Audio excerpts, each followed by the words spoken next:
La mise en place de votre environnement. D'abord, je veux que vous assuriez que vous utilisez la version 20 ou supérieure de Node. Ici, dans la fenêtre du terminal, lançons Node V. Moi, j'utilise la version 22.11.0. Alors, assurez-vous que vous utilisez la version 20 ou supérieure. Maintenant, installons Expo CLI. npm ou sudo npm, le préfixer, si vous n'avez pas npm install g expo-cli. Cela va prendre un certain temps, je vais mettre la vidéo en pause.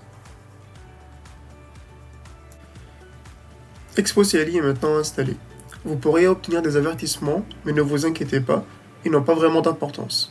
Avec Expo CLI, nous pouvons facilement créer et exécuter un projet React Native. Vous devriez aussi installer Expo Client sur votre téléphone. C'est une application que vous pouvez télécharger depuis l'App Store. Elle est disponible sur iOS et Android. Avec cela, nous pouvons facilement exécuter notre application sur un appareil physique. Comme éditeur de code, j'utilise Visual Studio Code, VS Code. Vous pouvez utiliser n'importe quel éditeur de code que vous préférez, mais il est plus simple de télécharger VS Code et de coder avec moi, car tout au long du cours, je vais vous montrer beaucoup d'astuces et de raccourcis pour coder rapidement. Vous allez adorer ces astuces. Et dans VS Code, nous utiliserons plusieurs extensions. Ces extensions sont facultatives mais rendent notre travail plus facile. D'abord, recherchons React Native. La première extension, c'est React Native Tools.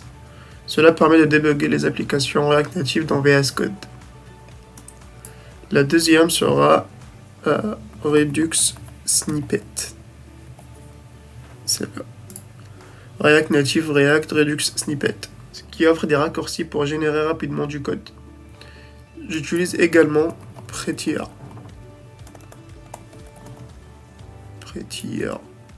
pour le formatage du code. Enfin, Material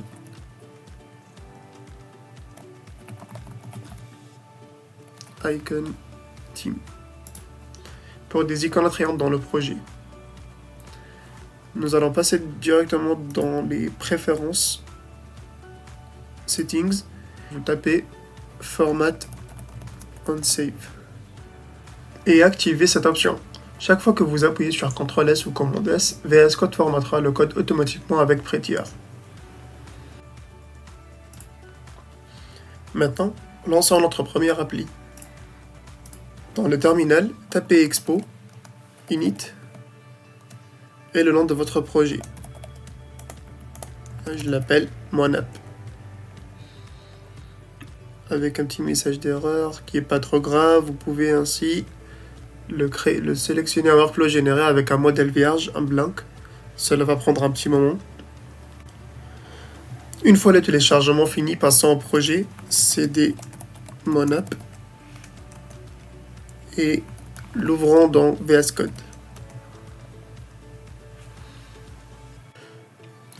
Une fois prêt, venons voir ce qu'il y a dans le dossier.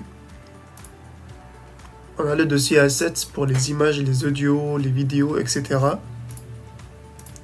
Et le fichier App contient le composant React Native principal.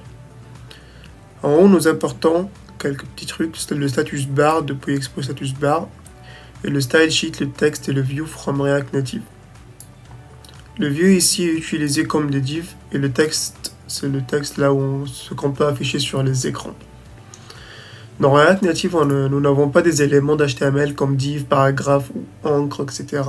À la place, nous utilisons des blocs de construction ou les composants fournis par React Native. Voici un exemple. Cette application est un composant function. Par défaut, React Native utilise des functions parce qu'ils sont plus simples et plus légers. Vous pouvez utiliser des composants de classe, mais il est préférable d'opter pour des composants function. Ici, nous retournons une expression JSX. Nous avons une view qui est comme une div. Cette view a un style que nous examinerons plus tard. À l'intérieur de cette view, on a un texte qui s'affichera sur l'écran. Qu'est-ce que ce style? Eh bien, nous faisons référence à cet objet, style container. Nous créons l'objet style, ici en utilisant l'objet StyleSheet. Nous appelons la méthode create et lui passons un objet. Cet objet a une propriété appelée conteneur, qui contient tous les styles de notre conteneur. Si vous regardez bien le nom de ces styles, ils peuvent sembler familiers. Par exemple, nous avons background color, qui ressemble à un attribut CSS, cependant ce n'est pas du CSS, mais une simple propriété JavaScript. Lorsque nous compilons notre application, React Native va traduire ces propriétés et les composants que nous utilisons en widget natif. Par exemple, cette vue view ici, si nous construisons l'application pour iOS, elle sera mappée à une UI view. Si nous construisons pour Android, elle sera mappée à une Android view. Ainsi, avec ces composants, nous pouvons représenter notre interface utilisateur de manière abstraite et indépendante de la plateforme.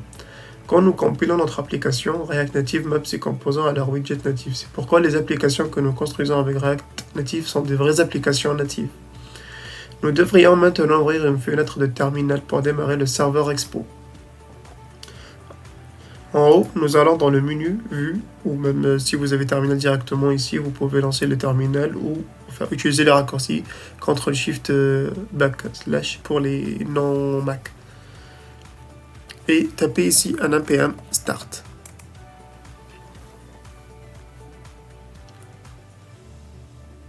Cela devrait démarrer votre serveur MetroBundler et le voilà ouvert.